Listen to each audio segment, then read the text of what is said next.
Si maintenant, là où tu es, la communion où tu es, qui est censée t'aider à croître dans le Seigneur, commence à être nuisible, il est recommandé à ce que tu te retires pour ne pas que feu en étranger, parce que la Bible nous enseigne qu'il n'y a pas de mélange entre la lumière et les ténèbres. Le Saint-Esprit, nous l'appelons saint. L'Esprit du Seigneur est sur moi. Tant que Yesu asengaki livre apôtre, il y a prophète Esaïe. Atangaki afongolaki na page wana, l'Esprit du Seigneur est sur moi. Il m'a oué pour annoncer d'abord la bonne nouvelle. D'abord, cette parole, Bible le dit que vous connaîtrez la vérité vous affranchira. Cette parole doit t'affranchir. Et cette parole doit te délivrer de toute captivité aux alaki retenue. Et cette parole va te guérir et va te rendre, toi le paralytique, ferme. Le plus grand miracle, comme Yotuni Ndeko Fortine Mbala, le plus grand miracle, c'est la repentance. Cela suffit. Repentance, il y a un plus grand miracle. Si tu moni mutuloko la Paul, azalaki motona nguya ya liloba, mais asenga ki ken kunki elongwa, mais nzambe ayebisa ki alobi nini, ma grâce te suffit. Yangonde, ngolu ya nzambe koki pona yo. Mais mutu yozo kende ko courir, Bible lobi lisusu ebakisi que voici les miracles qui accompagneront ceux qui auront cru à mon nom. Bible lobi te que non, voici ceux qui auront cru, qui n'ont pas cru à mon nom, vont courir derrière les miracles. Bible le dit, ceux qui, les miracles accompagneront ceux qui auront cru à mon nom. Baoyo bandimi akomona miracle. Oyo andimi pe kotambola na kati na Yesu na kobanga nzambe, yende mawana nzambe za likolo na yepe miracle akomona oyo nyonso ekokoma. Akokourir te derrière bato. Akobondela kutu pona bato. Akosala pe oyo nyonso pona bato. Pe komona ombre ya Paul et kobikisa bato, komona mouchoir ya Pierre oyo kobikisa malade ndeko yangonde, parce que c'est la parole. Au commencement c'est la parole. Cette parole c'est qui se fait chair. Yango eko se transformer et comme ça elata do ndoto elata nzoto. Soki ozana maloba ya nzambe te ndeko yaka lisusu l'œuvre de la croix. La croix de Jésus. Il faut porter la croix. Il faut porter la croix de Jésus pour voir la main de Dieu sur toi. Il faut attacher dans le système. Le système, on a un système qui va mettre en place. En place. Et le système, ils ont empêché, ils ont combattre le système, ils ont empêché, pendant un lien très saint. Avant,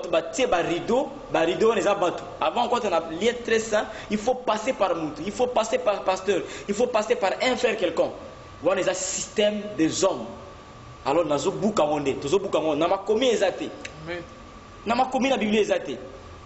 Le roi Yesu Massia est résoudre les problèmes belés. Tu vois, non? Tout ça qui permet de quand on a présence dans le lien très saint. Mais le système ici est long. Comme un système Yesu Massia, un nouveau système que Dieu, Jésus a mis en place. Quel est ce système? Tout chrétien né de nouveau, qui a comme Dieu Père, peut parler avec son Père partout. Même dans la maison, même dans la chambre, là où tu es, même dans la douche, tu peux parler avec ton Père. Le système, il y a le système de Jésus. Selon eux, la fête de Noël, c'est le jour où le deuxième fils de Kimbangu était né. Donc, eux, ils ont copié seulement le même. Le deuxième fils de Kimbangu, comment il s'appelle? Le deuxième fils de Kimbangu, il s'appelle Dialungana. Dialungana. Oui, Dialungana Kiangani. Kiangani, voilà. C'est sa naissance. Donc, on a copié, on a seulement pris la date. C'était le 25. Et tellement... Donc, le deuxième fils de Simon Kimbangu est né le 25. Oui. Et ils ont regardé dans le monde comment les chrétiens fêtaient la Noël le 25 décembre. Et ils ont compris que non, c'est pas vraiment le 25 décembre. Tellement, selon eux, ils ont la promesse qu'ils ont dit en eux. Ils doivent confirmer la parole par leur comportement, par tout ce qui se passe là-bas. Ils ont regardé parmi les fils, ils ont trouvé que c'est Dialunga qui est né le 25 mai. C'est pourquoi eux, ils célèbrent le 25 mai au lieu du 25 décembre. incroyable, mes bien-aimés. Là, c'est encore une autre logique, mes bien-aimés. Bien-aimés, ça c'est du commerce. C'est pire et simple, c'est du commerce. Qu'est-ce que ça a à voir avec les royaumes des cieux? Parce que quand on dit Manabiso Yesu, c'est pour entrer dans ce royaume qui viendra. Cet royaume n'est pas encore venu, mais bientôt sera venu. Mais Moutoua Koko Takuna, Ezali Moutoua Azali pied, Moutoua Azali sanctifié. Et lorsque l'église était à la sanctification, alors le diable a engagé ses agents. En fait, il y a distraction. Parce que la vérité, frère, la vérité, appartenance démoniaque, les gens vont être sauvés. Alors que bango balingi batu bazala sauver te balingi ke batu batika na kati ya distraction batu batika na kati ya aveuglement. C'est ainsi que ça comme on a ba embouteillage wana nyoso tout frère. Qu'est-ce que Madès va avoir? Qu'est-ce que Massango a? Permettez pasteur, est-ce que ozoyeba ke lelo yo surtout na période to komi ya Soukambula diable azo combattre ba na nzambe belé. Siko visionnaire église soko lobi ke nazana posa bandimi nanga nyonso bazala en sécurité biloko bakolia na ba période ya ba fête esengeli ngane na bondela ponango atekeli bango mabeza wapi? Est-ce que vous croyez que ceux qui diable a télémi na souka en vous la pour la menacer ba na nzambe alors notre Seigneur Jésus dort? Non. Non, parce que c'est un moment où vraiment diable a tiré ba batterie. Mais c'est un moment où diable a tiré ba batterie et marche. C'est le moment aussi notre Seigneur est debout pour défendre les élus de Dieu. Notre Dieu est plus puissant que le diable, frère. Notre Dieu, la Bible dit, celui qui est en nous est plus puissant, plus fort que celui qui est dans le monde. Pasteur, mais pasteur peut baser la responsabilité on a combattre la brebis. Yangwana a utiliser moi stratégie. Pasteur a la responsabilité à combattre la brebis. Pasteur a la responsabilité à payer sa brebis la nourriture qui convient. C'est Jésus qui a la responsabilité de protéger. Parce qu'il a la responsabilité de protéger. Mais nourriture qui convient, après si Madès ou abondeli ponango. Madès ou ça nourriture. Oebi tout temps avec ces mots qu'on a. Acte chapitre 6. Il faut se repentir pour avoir sous la malédiction. Paul a élevé qui plutôt Timothée a élevé qui Paul et Sigani. Modèle nae ezanani Sankara de Kunta émission ya minga to belani Jésus-Christ Jésus-Christ nchor pa ko be la combo ya Yesu en fait lelo Yesu akominga lola moi griffe moko boye batayero ba betaka ba bilamba mbata aroza ata so sombi griffe moko pola ce qui nini azuika ka yoji atie akero staffe nango yango pe komi leo na kati église muto sala ba bêtise nae azuika ka nzamba mona yo ma sœur. Les loyaux, Sankara, païen, mais a commis qu'on gagne ba âme, soi-disant Yanzam. Pour dire maïe matin, on se référer à Sankara, zo salango pour l'homme de Dieu, Sankara salango pour na wera. N'est-ce pas que le monde influencé l'église, ma soeur? Si vous tant te roloba boye, bandero ba olobani que non frère wana, azan a problème non. Et à ba bêtise zo salama na TV, tala ma soeur. Oui bien. Tant que comme la Bible les autres s'habituent dénoncer to condamner ba œuvre infructueuse y a ténèbres. Ba ton sous peut-être ba moment non baza ba grand pasteur baza ba grand selon le monde. Mais oyo aza grand et Seigneur atika na kati ya makomi ma sœur. Comment soi-disant homme de Dieu aura mutu agenda de la semaine à l'obéla kaka ba miracle et puis ba miracle ngo diabolique bazo bimisa batu ba magorodo. Ah ma sœur. Non, ba negotozo ngelankolo. C'est le diabolique. Diabolique. Eza satanique. Eza wana eza ba numéro ba edingwe ba betango kala ba bimisa batu ba michopo ba osekara bango. Et l'Européen m'a bien musuzu eza pa na biso ba fidèle eza ki to élever tellement ba pasteur. Lelo mona mutu musuzu soki oyebisie mais ma sœur pardon wana makambo bana nzambe et makambo basala nzambe Bible lobi ne juge point mutasam point afin que vous ne soyez pas jugés bazaba point mama sœur tango ozo chango point ne juge point naza OPJ à la police te pona rolandela que non sœur oyo sala émission na ndako na olamba ki occupé ba noto sani non mais tango non, Azaro se réclamer de Christ. Tout le monde qui vit naïe, Eza en ordre tenama lo bananza mais faut te condamner ba pratique na faut te condamner yango soki nono à se ressaisir azongi na trois chemins lelo yo akangi masolo a uti okoma président ya renaissance koyoka oyo ndeko trésor azana gauche nanga lobby ezo sala mawa mingi. Pourquoi bino ba pasteur bokoki kokoma na lokuta koleka même ba païen pona kosala makambo boye? Ndeko yesalinga pasi lokola yo na uté koloba tout à l'heure tango tosala ki élément liboso que même si ozomona ba panneau na ba fiche wana c'est juste pour attirer les gens et pas ya bato non pas à Christ. Oh ils ont déjà preuve pour attester que le koso moyibe comme bato qui n'ont ko trafiquer comme Jésus Christ. Ozomona. Donc il faut to yeba ke ezana ba pasteur ba sa nzambe na solo. Ça il faut le reconnaître. Mais ça peine mi binde basé belé. C'est ça le nom qui convient pour moi. Mi binde basé belé. Donc les autres biso pe pas si loko les autres yo pas si. Comme ba amanza me bazar retenir captive pour la misala mabe. Ça ce n'est qu'un aspect. Nzamba ko continuer na zo biso ndeko. Nzamba ko continuer ko pesa sous ba révélation mususu, ba délivrance ya mbongo. Ozomona ba pasteur bazo ko engrosser ba jeune sœur bazo ke longolisa bon bazemi na barumbu. Ba pasteur baza makangu na bandal mais bazo sala ba action ba bazo landa bango. Ozomona donc o ezaka ka mwa ndambo toke malembe nzambe ya kosunga biso po peuple nzambe azala éclairé. Tango ekoki vérité il faut être à Malakinshasa. Obi yeso lobini na Matthieu 10. Abi onyo so nazo sabino na nkuku. Bon matalikola ba toiture bosa nini? Bo proclamer ngo. Ozomona esengeli kombo Yesu esakolama. Mabene so esala na nkuku. Il n'y a aucun mal qui ne sera resté comme ça. Tout ce qui se fait dans les secrets sera dévoilé. Tout ce qui se fait dans les secrets sera terminé dans vérité ou vérité. Donc, la Noël, c'est une réalité, mais qui n'est pas une vérité. Donc, tout ce qu'on est en train de faire là, à gauche, à droite, ce sont des réalités que nous voyons dans notre société, mais qui n'est pas la vérité. Ça mène tout simplement à la confusion. La vérité, c'est la parole de Dieu. Amen. La Bible, revenons à la parole de Dieu et le Seigneur nous bénira. Vraiment, merci beaucoup, frère Réalité Vérité. Et nous allons vous soutenir dans la prière. Amen. Continuez à dénoncer. Hein, il faudrait que vraiment Jésus-Christ se glorifie dans votre mission là. Amen. Et que vraiment de bonnes choses ça se passe. Alléluia. Shalom, shalom, shalom. Nabandeko nyonso oyo boza répandu partout.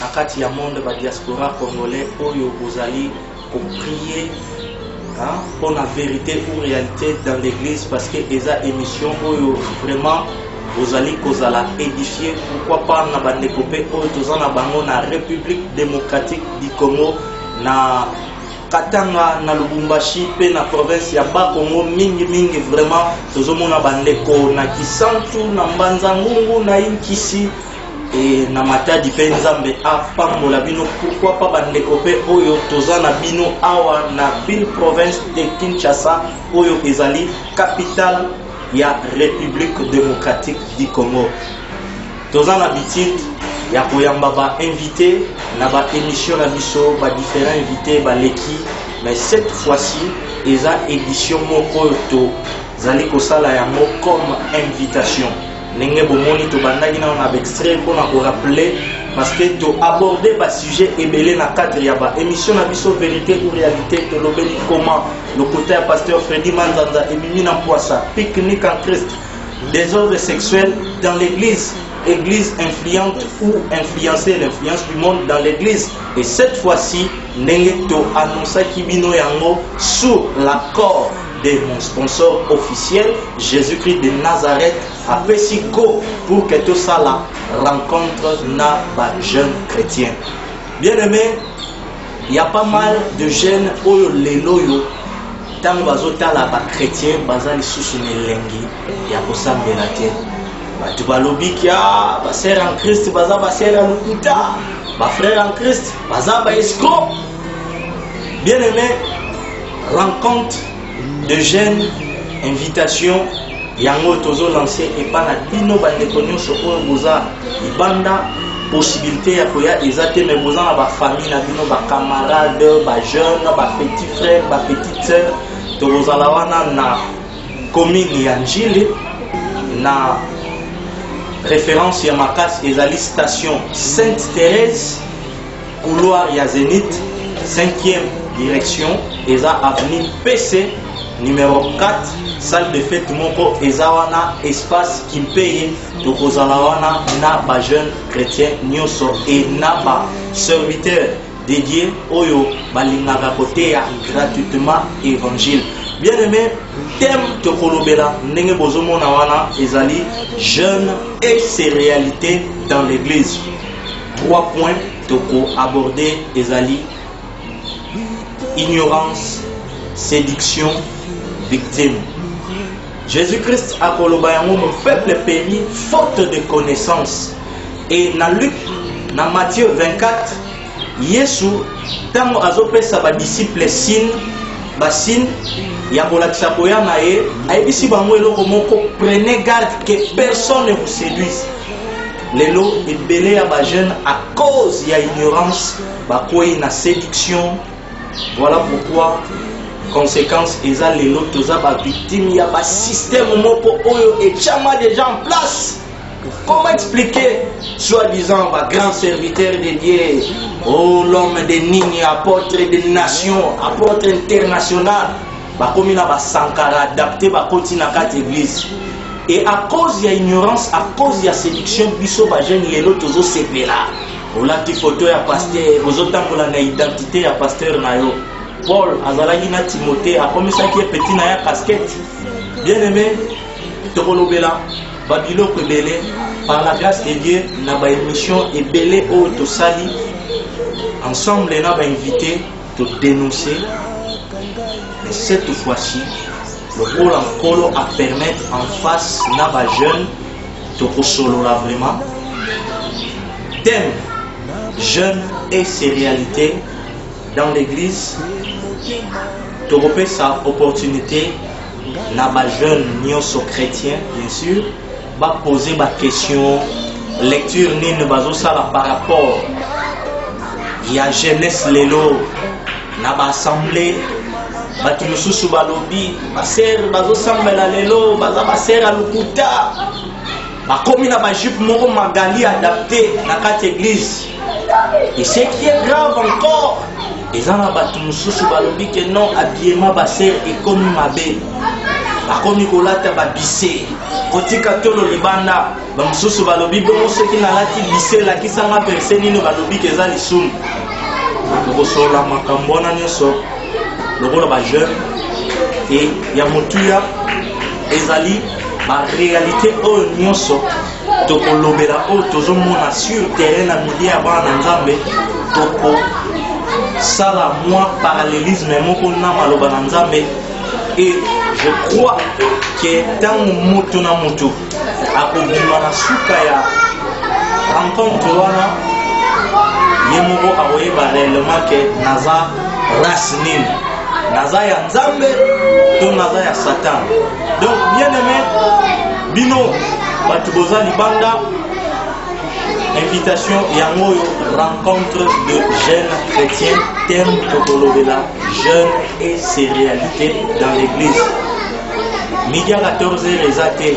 Tous en attendant philosophie qui est clair et terre à terre. Tokolobela nous sur tabou exacté. Parce que les jeunes est belé à cause de l'ignorance. Tous en victime. Il y a un pasteur. Il y a un révérend, il y a un bishop. Alors, heureusement, bien sûr, parce que Jésus-Christ a dit à bon mot, il jamais pour retenir pour toujours peuple naïe, parce qu'un jour, à l'écart qui n'a croix, on a pour racheter l'issue. Ceux qui ont wana, oyebi ke bandeko na yo, bazaba chrétien, bazaba jeune, invitation ya mwana, numéro na biso ya mwana, bokoki, kobenga kozwa ba précision les 1er mai. De profiter comme c'est un jour férié, de Rosalawana, la jeune occupation, et Zalaramon belé le 1er mai à partir il y a 12 h.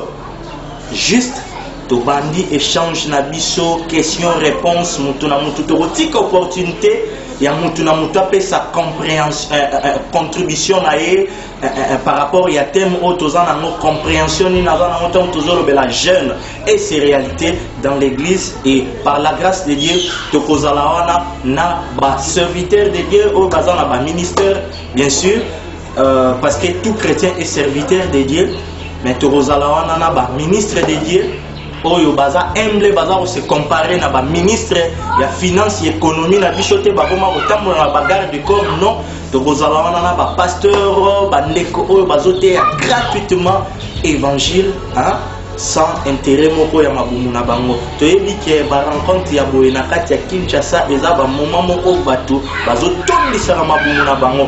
Voilà pourquoi biso toujours préciser tous à la confondité na ba serviteur alimentaire entrée eza gratuite parce que Jésus-Christ de Nazareth, mon sponsor officiel, a yebisi biso et vous avez reçu gratuitement, donné aussi gratuitement.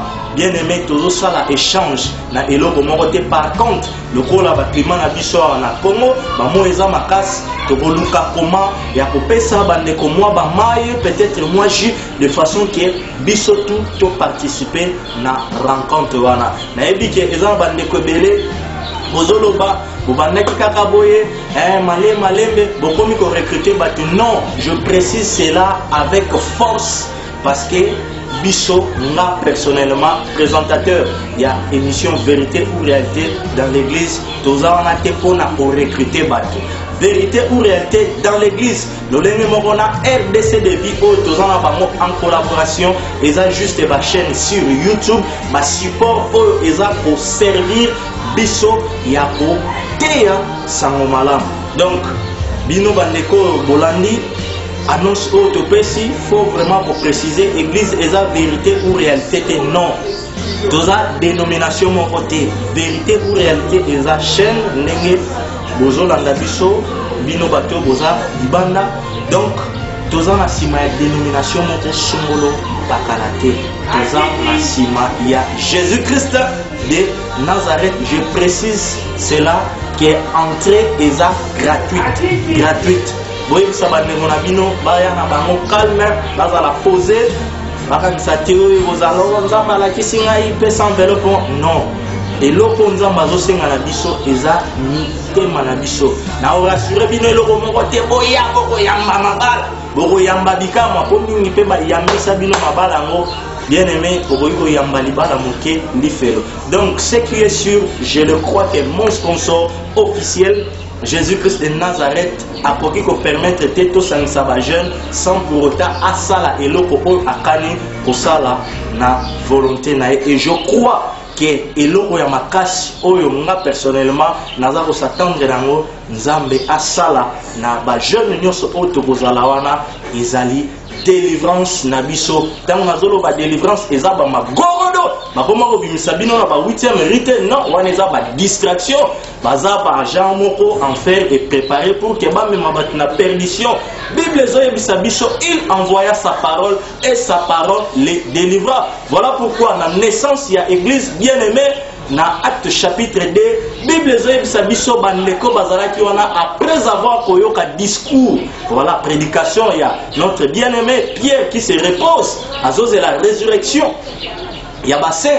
Bible yebisi biso ils eurent les cœurs vivement touchés koka télémarate avec la télémarate et après Yesu Masia aza ko accompagner bango na makambo ya. Donc le miracle c'est biblique mais ce n'est pas ça ce qui est essentiel parce que la vraie délivrance c'est lorsque le cœur se convertit au Seigneur. Voilà pourquoi bien aimé vous avez intérêt ya ko inviter bandeko na bino o tozana bango ana kati ya Kinshasa ozana Lubumbashi ozana ba Congo tu as la possibilité ya refuta billet ya koya. En tout cas oza déjà la bienvenue au nom de Jésus-Christ de Nazareth. Invitation ils ont lancé na batunyoso donc production de façon que bandeko bazwa ba support ba blog mususu eza signé Vérité ou Réalité dans l'église en collaboration na RDC de vie.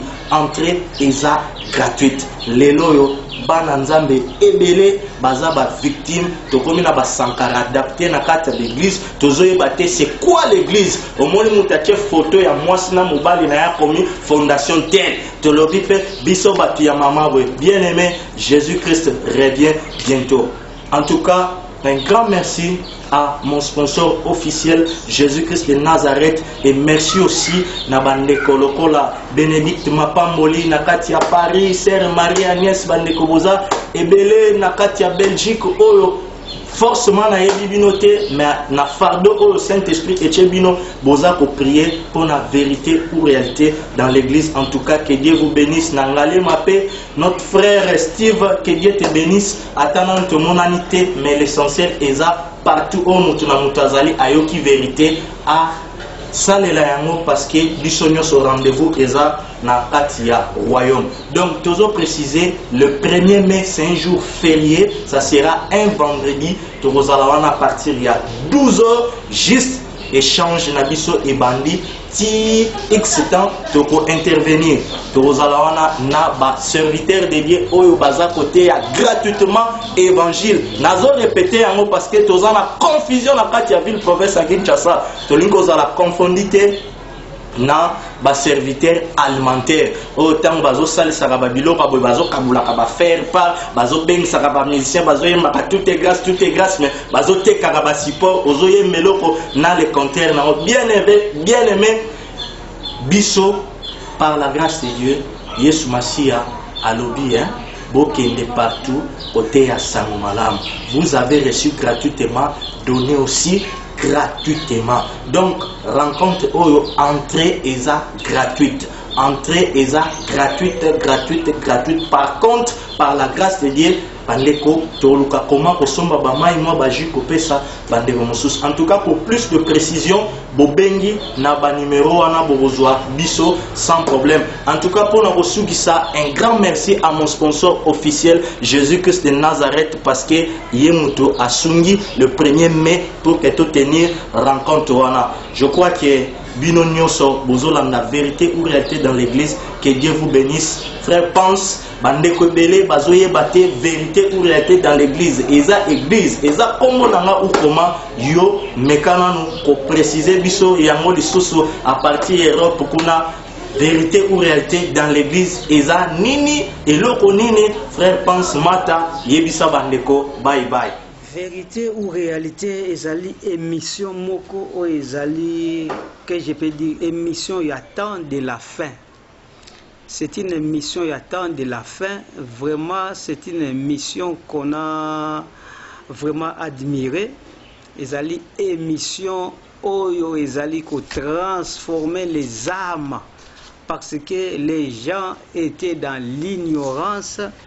Alors il fallait une mission locale à Boye et il y a pour éclairer le peuple de Dieu, pour éclairer la vérité c'est quoi, parce qu'il y a bien des choses qu'on voit dans des églises, ils ont une simple réalité humaine, mais c'est pas la vérité. Alors il faut de telles émissions et il y a pour éclairer le monde entier. Nzamba lobina tan ya suka ako susciter banana ye bako panza sango malamu partout. Alors partout on ezali mutu moko ta okende partout na mokili za na ba vie na ba nzela oyo tozomona ba internet ya ba Facebook ya nyonso yango biso tozoko profiter ko panza sango malamu. Alors réalité ou vérité, dans quatre églises, vraiment ils ont une émission, surtout en Europe, ils ont un véritable impact parce que ça transforme les âmes. Tu vas comprendre que la réalité, c'est la vérité. Donc c'est ça que je peux dire.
Toutes les provinces de notre pays.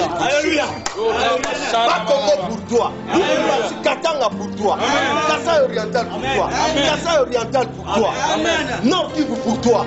Sud Kivu pour toi. Maniema pour toi. Équateur pour toi. Province orientale pour toi. Bandundu pour toi. Kinshasa pour toi. Bas Congo pour toi. Toute la République est pour toi. Tout peut sombrer. Si la peur m'était sur ma route, je chanterai, tu es fidèle.